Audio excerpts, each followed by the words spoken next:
বন্ধুরা আসসালামু আলাইকুম। আশা করি সকলেই ভালো আছেন। বাংলাদেশ বর্ডার গার্ড 103তম সিপাহী পদের নতুন একটি নিয়োগ বিজ্ঞপ্তি প্রকাশিত হয়েছিল, যেখানে আপনারা বাংলাদেশের সকল জেলা থেকেই নারী ও পুরুষ উভয় প্রার্থীরা আবেদন করেছিলেন। তো বন্ধুরা, আপনার জন্য খুশির সংবাদ হচ্ছে আপনাদের মাঠ কিন্তু অলরেডি শুরু হয়েছে। গতকাল সিলেট জেলা এবং আরও বেশ কয়েকটি জেলার মাঠ কিন্তু অনুষ্ঠিত হয়েছে এবং বেশ কয়েকটি জেলার SMS কিন্তু পাঠানো হয়েছে। তো এভাবে কিন্তু পর্যায়ক্রমে আপনাদের সকল জেলার SMS পাঠানো হবে এবং মাঠ কার্যক্রমগুলো সম্পন্ন হবে।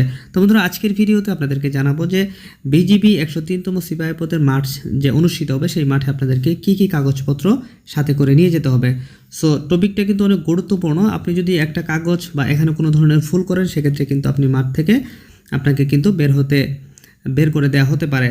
সো অবশ্যই ভিডিওটি মনোযোগ সহকারে শেষ পর্যন্ত দেখবেন। তো বন্ধুরা, মূল ভিডিওতে যাওয়ার আগে আপনারা যারা 103তম সিপাহী পদের মাঠ করতে যাচ্ছেন তাদের জন্য লিখিত ও ভাইবা পরীক্ষার চূড়ান্ত একটি সাজেশন আমি PDF আকারে নিয়ে এসেছি। আপনারা চাইলে আমার কাছ থেকে এই চূড়ান্ত সাজেশনটি সংগ্রহ করতে পারেন। আশা করি এই চূড়ান্ত সাজেশনটি পড়লে আপনারা লিখিত পরীক্ষায় খুব সহজেই উত্তীর্ণ হতে পারবেন এবং ভাইবা পরীক্ষাতেও ভালো করতে পারবেন।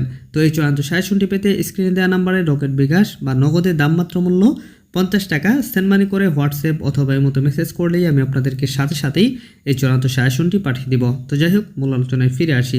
বন্ধুরা, আপনারা যারা 103তম সিপাহী পদের মাঠ করতে যাচ্ছেন তাদের অবশ্যই এখন যে কাগজপত্রগুলোর কথা বলবো সেই কাগজপত্রগুলো অবশ্যই সংরক্ষণ করে রেখে দিতে হবে এবং সঠিকভাবে ঠিকঠাক করে অবশ্যই রেখে দিবেন, যাতে করে যে কোনো সময় মাঠের জন্য যদি ডাক পড়ে আপনি যেমন তাৎক্ষণিকভাবে সব কিছু গুছিয়ে মাঠে উপস্থিত হতে পারেন। তো মাঠে যাওয়ার সময় অবশ্যই আপনাকে যে সমস্ত কাগজপত্রগুলো নিয়ে যেতে হবে, তো এখানে কিন্তু বলে দেওয়া হয়েছে নিয়োগপত্রেই। তো দেখেন 9 নম্বর কলমে বলা আছে যে ভর্তির সময় আবশ্যিকভাবে যার সঙ্গে আনতে হবে ক SSC এবং HSC বা সমমান পরীক্ষায় পাশের মূল অথবা প্রভিশনাল সনদপত্র। যদি আপনার SSC এবং HSC পাশের মূল সনদপত্র থাকে সেক্ষেত্রে আপনি মূল সনদপত্র নিয়ে যাবেন। যদি না থাকে তাহলে সাময়িক যে সনদটি রয়েছে সেটি আপনি নিয়ে যেতে পারেন।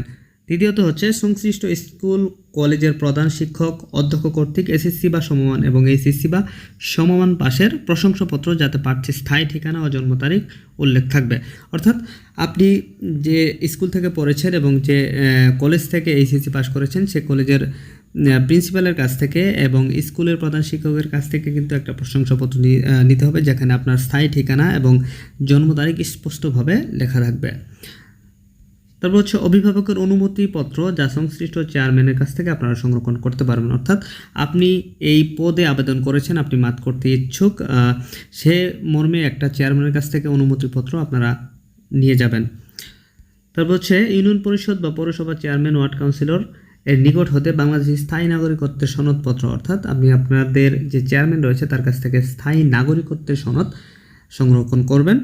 তারপর হচ্ছে প্রথম শ্রেণীর গ্র্যাজুয়েটেড অফিসার কর্তৃক প্রদত্ত চারিত্রিক সনদপত্রের মূল কপি সহ সত্যায়িত ফটোকপি। অর্থাৎ আপনাকে একটা চারিত্রিক সনদপত্র প্রথম শ্রেণীর গ্র্যাজুয়েটেড অফিসার কর্তৃক সত্যায়িত করে সেটা কিন্তু মূল কপি এবং সত্যায়িত ফটোকপি সাথে করে নিয়ে যেতে হবে। তারপর হচ্ছে সদ্য তোলা নীল ব্যাকগ্রাউন্ড সম্বলিত লেবে প্রিন্টকৃত 11 কপি পাসপোর্ট সাইজের ছবি। অর্থাৎ আপনাকে 11 কপি পাসপোর্ট সাইজের ছবি অবশ্যই ল্যাব থেকে প্রিন্ট করে নিয়ে যেতে হবে। তো এখানে 1 কপি ছবি ইউপি চেয়ারম্যান, অর্থাৎ আপনার এলাকার যে চেয়ারম্যান রয়েছে বা কাউন্সিলর রয়েছে তার কাছ থেকে সত্যায়িত করে নিয়ে যাবেন এবং বাকি 10 কপি সত্যায়িত ব্যতীত নিয়ে যাবেন। তারপর হচ্ছে ইউনিয়ন পরিষদ, পৌরসভা চেয়ারম্যান, ওয়ার্ড কাউন্সিলর কর্তৃক প্রদত্ত অবিবাহিত সনদপত্র, অর্থাৎ আপনার ওয়ার্ডের যে চেয়ারম্যান রয়েছে বা ওয়ার্ড কাউন্সিলর রয়েছে তার কাছ থেকে অবিবাহিত, আপনি যে বিবাহ করেননি এই মর্মে একটা অবিবাহিত সনদপত্র নিয়ে যাবেন। তারপর হচ্ছে জাতীয় পরিচয়পত্রের মূল কপি সহ সত্যায়িত ছায়াকপি, অর্থাৎ আপনার যে NID কার্ডটি রয়েছে সেটার মূল কপি সহ সত্যায়িত ফটোকপি সাথে করে নিয়ে যেতে হবে।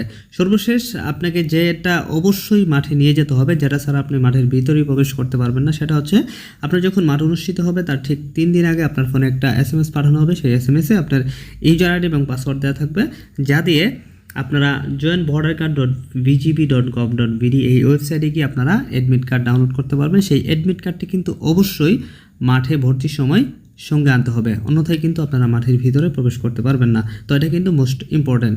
তো এই বাকিগুলো যেগুলো বললাম সেটা যদি আপনি প্রথম দিন না নিয়ে যান সেক্ষেত্রেও কিন্তু আপনি মাঠে প্রবেশ করতে পারবেন, কিন্তু এরা ছাড়া কিন্তু আপনারা মাঠে প্রবেশ করতে পারবেন না। অর্থাৎ অ্যাডমিট কার্ড ছাড়া কিন্তু আপনি কোনোভাবেই মাঠ পরীক্ষায় অংশগ্রহণ করতে পারবেন না।